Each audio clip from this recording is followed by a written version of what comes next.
Hey everybody, it's AJ Lester, SnowTrax TV here. Just bringing you another walk around of a new sled we got. This is a ZR137. It's the DSI, so it's the CTEC 2800, the new 800 motor with the slot skirt design. It has been just nothing short of impressive. This motor is awesome. It works so good. It's so much different than the old Suzuki 800 motor that was really rough around the edges.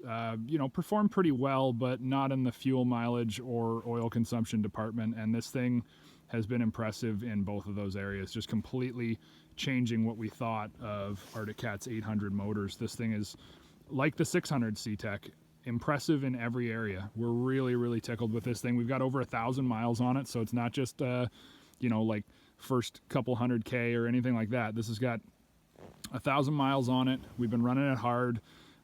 We've even done a lot of cold startups on it. Right now it is minus 17 where I'm standing. Last night it was minus 30, and it's actually going down. It's probably more like minus 19 right now. It was a daytime high of minus 17 today.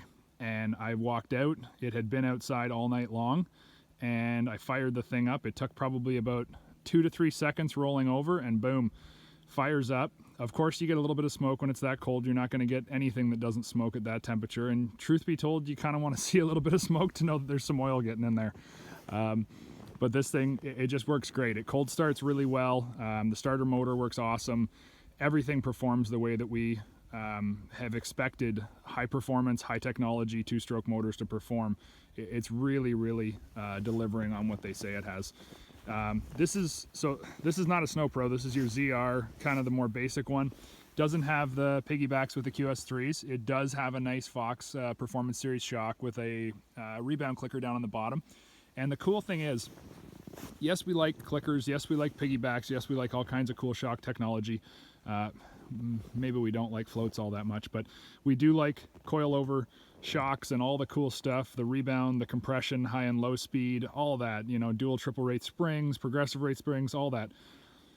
But one thing that we've noticed is when you get a chassis that really starts to work well and that a manufacturer's figuring out, you can put a lesser grade shock on it and it still does the job. It delivers great performance, it performs.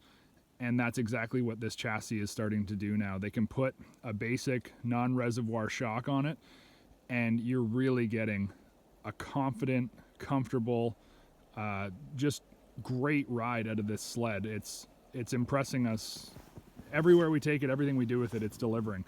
And that's cool because it's taken a little bit of time for them to get the rear skid figured out and really smoothed out, but this sled rides great, especially in 137, which we're not used to seeing with ZR badging on. It works great. 137 is not too long. It performs well. The rear slide action skid does what it's supposed to, and it's really starting to get supple now. It's getting plush. We're feeling it bottom out every once in a while. This thing isn't just a ditch banger. It's a really competent on-trail shredder. And for a long time, Arctic Cat's rear skids have been too stiff, but that's just not the case anymore. They've been listening to the riders. They've been listening to everything people have been saying, and they're starting to build stuff that is just top notch when it comes to calibration. Whereas a lot of their older ZRs and the Snow Pro chassis and the RRs used to be very snowcross stiff, and that's great for certain people, but I think the average person doesn't necessarily need it to be that stiff. So these sleds are right spot on, right where they're supposed to be, and we've been nothing but impressed, especially with this motor. The way that it delivers is, everybody around here loves this 800. It'll be interesting to see just how it stacks up against the rest of the competition. But for right now, it's definitely holding its own, and it's in a category right now that's pretty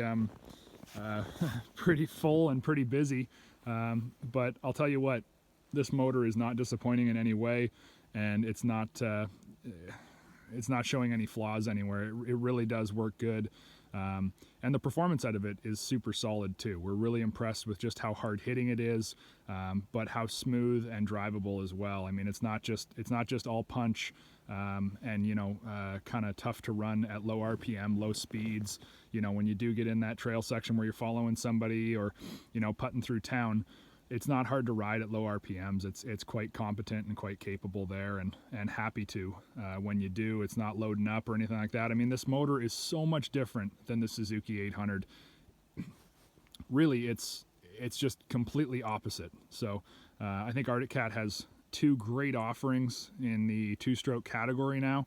On top of having lots of wonderful four-stroke stuff, their two-strokes now are really hitting hard, really delivering and doing what they need to do, especially against competition like the E-Techs, especially E-Tech 2 with the new Skidoo 850. That's, you know, this is something that we needed to see, and I think Arctic Cat needed to deliver in a way that was just, you know, no questions asked, no issues, no problems. And after 1,000 miles on this sled, they have done just that. So we're excited to put a whole bunch more miles on it this year, and yeah, we'll see how it goes. We've got a couple other Arctic Cats on the way, but this one is on the ground. We're putting miles on it, we're running it, and we're nothing short of impressed. So way to go, Arctic Cat.